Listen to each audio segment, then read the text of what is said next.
Hi, good morning students.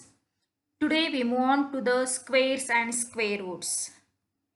So what is square? It has four sides that all sides are equal.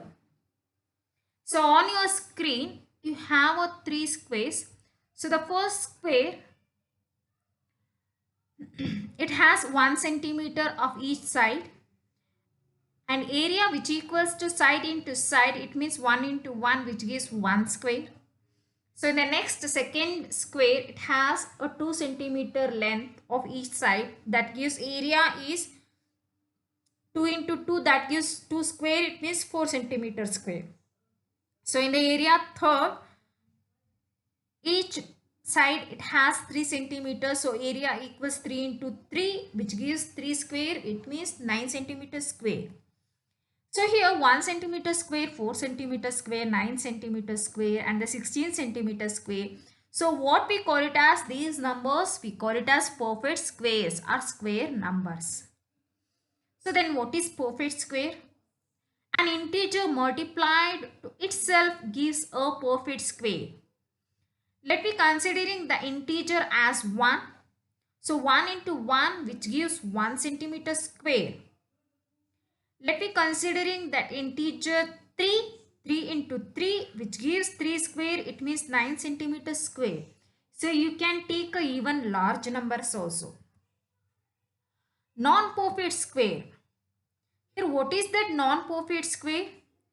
Between squares of numbers n and n plus 1, there exist 2n non-perfect squares. So here, how many non-perfect squares exist between two consecutive perfect square? So let me considering that n is equal to 1 and n plus 1, which means 1 plus 1, that gives 2. And there exists 2n, it means 2 into 1, that equals 2. So it exists 2n non-perfect square. So let me check between 1 and 2. 1 square, it means 1. The next 2 square, it gives 4. So between 1 and 4, in these, we'll get two non-perfect square. So that is 2 and 3. Let me take one more example. N is equal to 5 and n plus 1, that is 6. So 2n, it means 2 into 5, that gives 10 non-perfect squares. So let me check 5. I am going to squaring of that 5 square, which gives 25, and the 6 square, that gives 36. Let me check how many non-perfect square exist between 25 and the 36. So let me check 26, 27, 28, 29, 30, 31, 32, 33, 34, and the 35. So it has 10 non-perfect square exist. Next, properties of perfect squares. If number ends in 0, 1, 4, 5, 6 or 9, so then it must be a perfect square. You can take any number which is ends with these numbers, it must be a perfect square. If a number has 0 in unit place, then its squares ends in 0. So let me considering that 10. So I am going to squaring of that 10. So the 10, obviously 0 in the unit place. If I am squaring that, we'll get 100. Again that 100, which also ends with 0 in unit place. Next, if number has 1 or 9 in unit place, then its square ends in 1. So let me check for the 11. So 11 in the unit place 1. If I am squaring of that, we'll get 121. Again that 121 in the unit place, it has 1. Next, if a number has 2 or 8 in unit place, then its squares ends in 4. So let me check for the 18.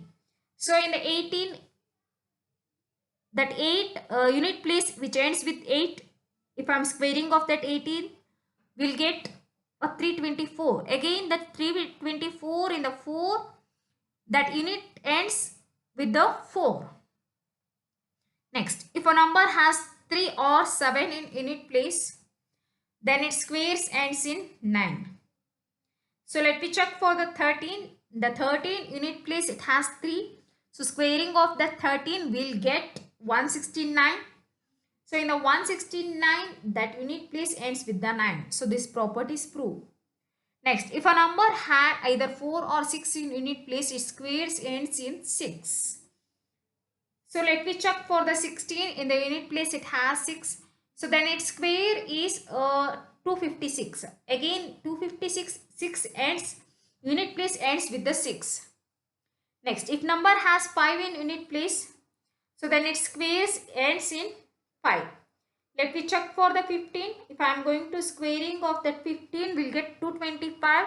So 225, the unit place ends with the 5. See, the all properties proves here. Next, squares of even numbers are even. Obviously, you can take any number. Let me take 12. I am going to squaring of that 12. So we'll get 144. Again, that even number. So let me check for the odd number. Squares of odd numbers are odd. If I am going to take 13.